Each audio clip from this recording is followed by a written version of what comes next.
If I did have to go back, I would be terrified.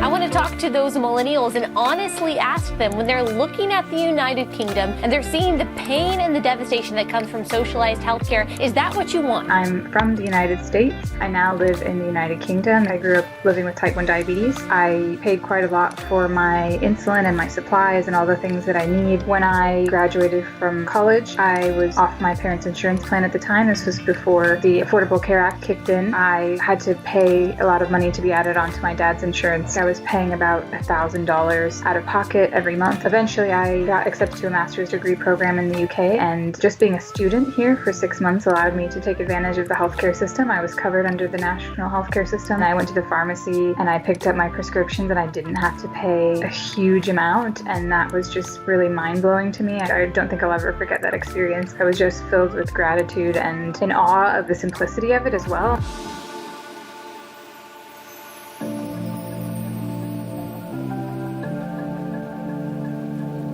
Nobody pays a doctor's bill on the NHS. People will go their entire life without paying a single upfront cost. Is that what you want? Because that is what is coming to the United States if you continue to vote for far-left leaders like Bernie Sanders. People who live in the UK, they pay their taxes, so they're supporting the healthcare system, but then they are supported themselves. You don't have to battle with insurance companies. You don't have to spend hours thinking about your coverage and where and how you're going to get your essential medicine. Let me talk to those millennials, like you said, the majority of whom voted for Bernie Sanders in 2016. I want the millennials who think that they love socialism so much to look at what's going on in the UK and see their own future. When patients come to us, we only evaluate them from the point of view of their need. The cost never comes into it. As a surgeon, I love that because it means the focus is on the care that I can deliver. Is that what you want? I'm lucky enough to be able to still live here in the UK, and I'm just always blown away by those costs. I've also been dealing with thyroid cancer this year, and I know that the costs back in the US would just be astronomical for my type 1 diabetes, for my cancer treatment. The least efficient payers in the world are the American private insurance companies. They have administrative costs of 20 to 30%. That's a 30% tax on every dollar you spend on healthcare. I just hope that my generation is paying attention. I am the founder of an organization called T1 International. We started the Insulin for All campaign, which is people living with diabetes fighting for access. There are people who are dying because they can't afford their insulin. We had the best health care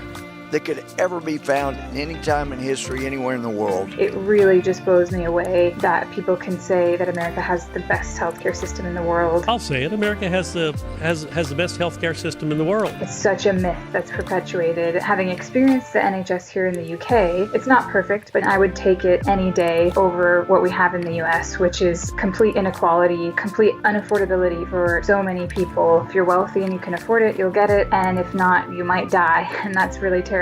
Can you imagine the panic that those patients must be feeling? And they're going to have to wait. And then when are they going to get that very necessary surgery? And those are myths because I've waited for several months to see a specialist in the U.S. These kind of stories aren't new, right? Elton John flew to America for a major surgery that he needed. I honestly haven't met anyone ever who has gone to the States for medical treatment because the treatment here in the UK is not good enough. Maybe the richest 5% or something are doing that because there's something that's appealing to them about healthcare in the States. Britain is totally socialized medicine, administrative costs 5%. Canada is private doctors and public payers, 6% administrative costs. People in the UK, they can't comprehend what's happening in America. Most people that I speak to are shocked that it can cost many thousands of dollars to have a baby, for example, or that insulin is costing $300 for a vial. It turns out in healthcare, governments are doing this more efficiently than our private sector. People can't comprehend it because to them, health is a human right. And I just hope that they're paying attention right now, especially to what's going on in the UK.